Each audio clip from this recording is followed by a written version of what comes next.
Oke, kali ini kita akan mulai buat nge-record ini ya, tutorial air mat.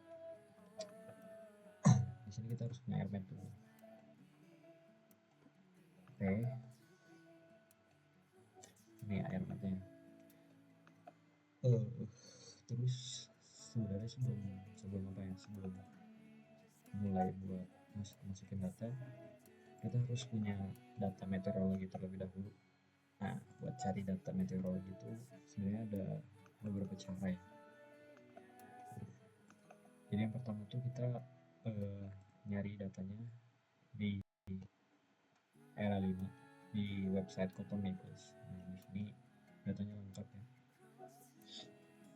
Nah, nanti tuh ya, yang perlu ada datanya tuh dari cloud cover, high cloud, tinggi awan, terus temperatur, humidity, kelembaban, arah angin, kecepatan angin, terus ini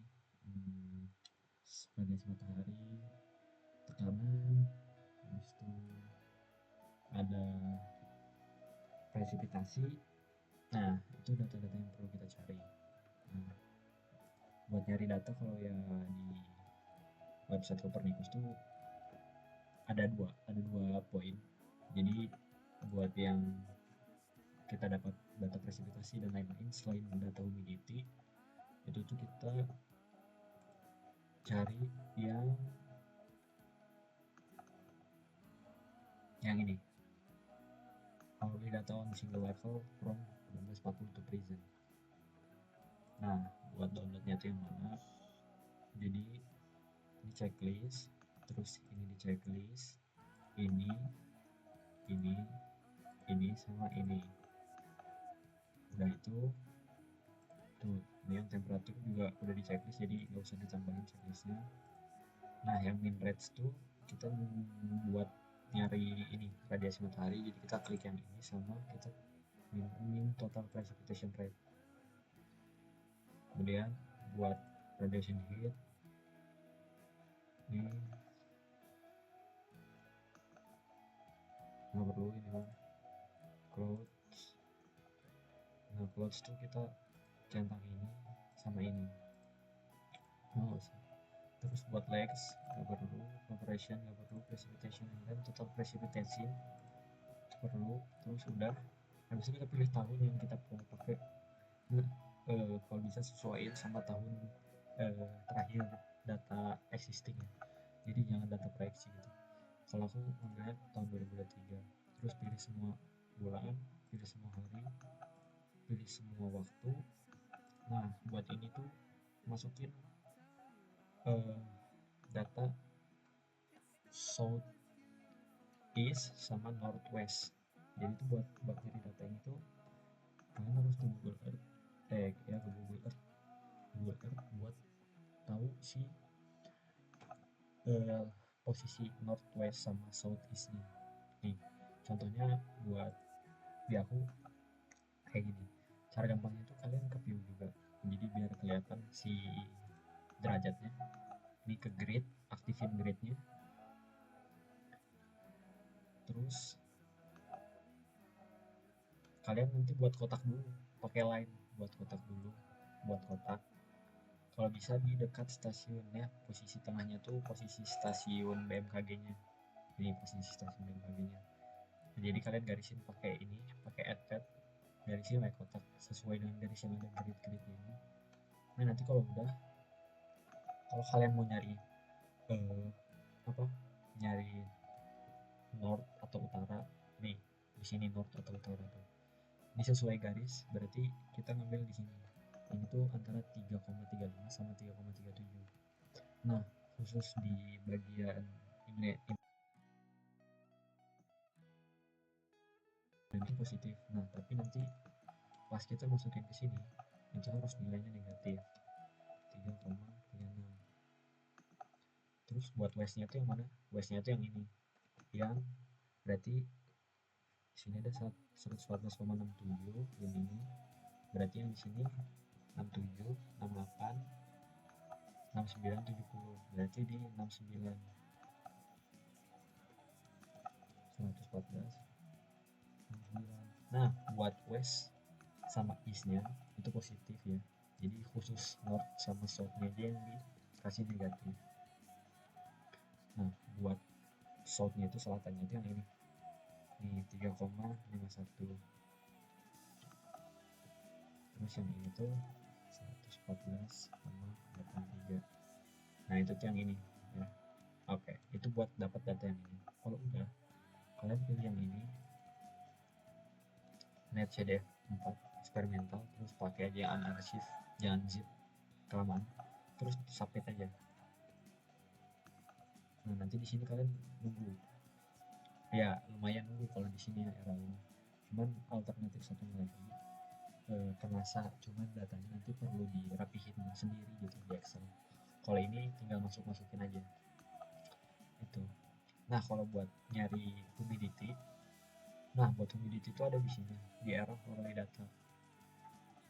Nah kalau nah buat nyari humidity itu kita sedikit lumayan perlu waktu ya. Jadi kita nggak bisa langsung download keseluruhan bulan. Jadi ini yang di checklist. Terus kita tahunnya kita pilih yang sama. Nah buat bulan tuh pilihnya per 2 bulan. Jadi kalian harus nge-request, berarti ada 6 kali request. Ini 1 kali request, nanti Maret, April, Mei, Juni, Juli, Agustus, September, Oktober, November, sama Desember. Nah buat harinya tetap semua, sama waktunya semua, pressure levelnya juga semua, karena ini yang bakal nentuin si humidity-nya. Nah yang ini tadi sama, buat si lokasinya sesuaiin aja, nanti isi. Ini tetap netcdf 4, terus unachieve, nanti di submit aja. Nanti gitu terus. Nanti ini kan Januari Februari, nanti gitu juga yang Maret April Juni Juli itu semua. Jadi tinggal ditunggu, nanti tinggal di download kalau udah beres. Begitu. Nah nanti tinggal masukin datanya, nanti dapat datanya tuh datanya macam ini. Nah jadi itu nanti dapat datanya kayak gini. Jadi buat data setahun tuh kira-kira ada sekitar 8.761 sheet ya. Jadi ini data buat setahun. Ini datanya ada tahun, bulan, hari, jam, tutupan awan, temperatur, tekanan arah angin, kecepatan angin, sailing height, precipitation, radiasi matahari, kecepatan angin, kecepatan air. Gitu. Nanti Excel ini bakal kita masukin ke AirNet-nya. Kalau kalian udah dapat data-data meteorologinya, kita lanjut ke AirNet-nya. Nah buat AirNet-nya kalian namain sembarang gitu ya. Aku namain sini tutorial.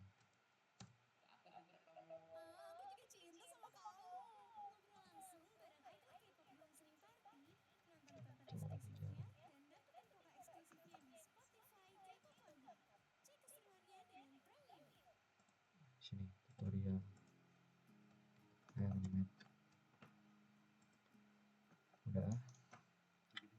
Udah gitu nanti kita kesini tools, ke bagian atas dulu. Jadi yang ngisi dulu kita langsung ke tools, langsung ke how resurface data, import yang file Excel si data meteorologinya.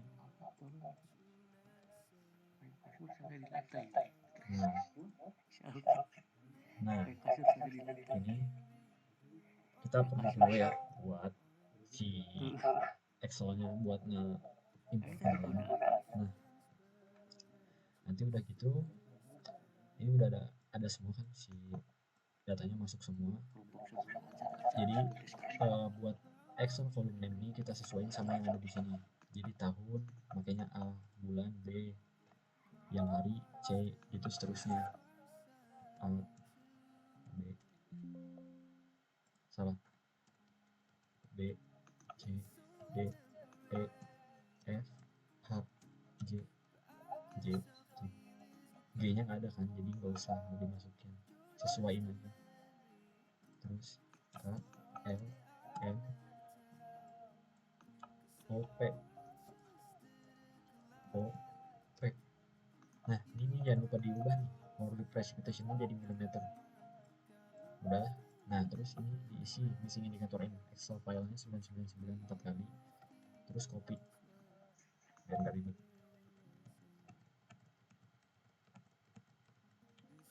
Oke, udah. Nah, buat yang ini first row to import tuh nandain kalau si data yang bakal ke input tuh yang mana. Kalau ini kan si data si pertama ya. Nah, itu tuh jangan. Jadi kita harus ambil di yang kedua. Soalnya datanya itu yang mulai mulai ada data tuh di si row kedua, 82 ini. Jadi row pertama tuh masih headingnya lah. Jadi kita ubah sini 2. Nanti kalau misal mulai si angkanya di 3 berarti ini diubah 3. Terus buat laser auto importnya tuh kita lihat lagi ke bawah. Mana? Koalisi 8762. Nah, ini tuh di sini kosong kan. Jadi kita naikin. Latut 8761 di sini. Terus udah itu kita ke station information, masukin station ID-nya. Station ID coba cari aja di Google. Station ID, terus di situ kalian pakai stasiun BMKG apa, misal bandara atau apa, sambil ketik di station ID bandara ini. Kalau kalau di aku station ID bandara Syamsuddin Nur itu 96685. Nah, city-nya masukin kota kalian, kalau Banjarmasin. Terus state-nya negaranya ID. Nah, buat ini itu masukin si data latitude longitude, ada di Google juga, tinggal cari dan masukin.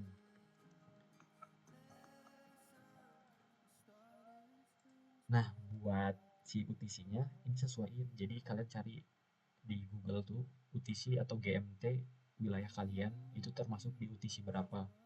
Kalau Kalimantan tuh di UTC 8 Beijing. Biasa di Jawa tuh makanya UTC 7 Bangkok.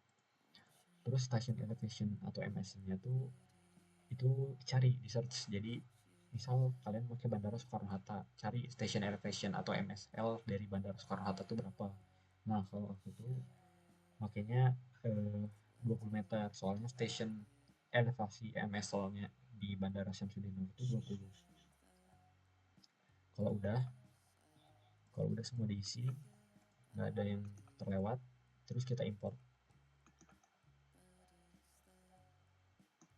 Nah, udah ke import, ini di close aja gitu. Usahakan si data meteorologi Samsonnya itu di file yang kalian simpan tuh jangan ada. Oke, jadi biar nggak ketumpuk gitu. Terus kita close aja. Nah, udah kan, udah ada file Samsonnya kita masukin tadi.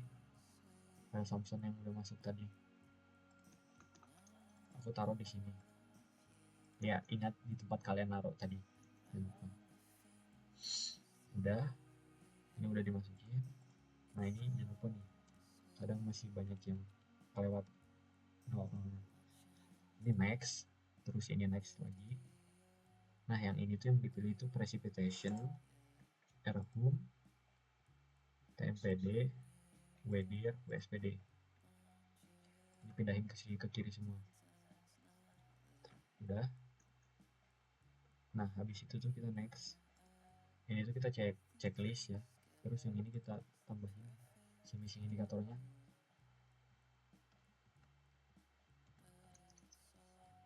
Karena nggak bisa di copy paste, jadi 4 kalinya manual.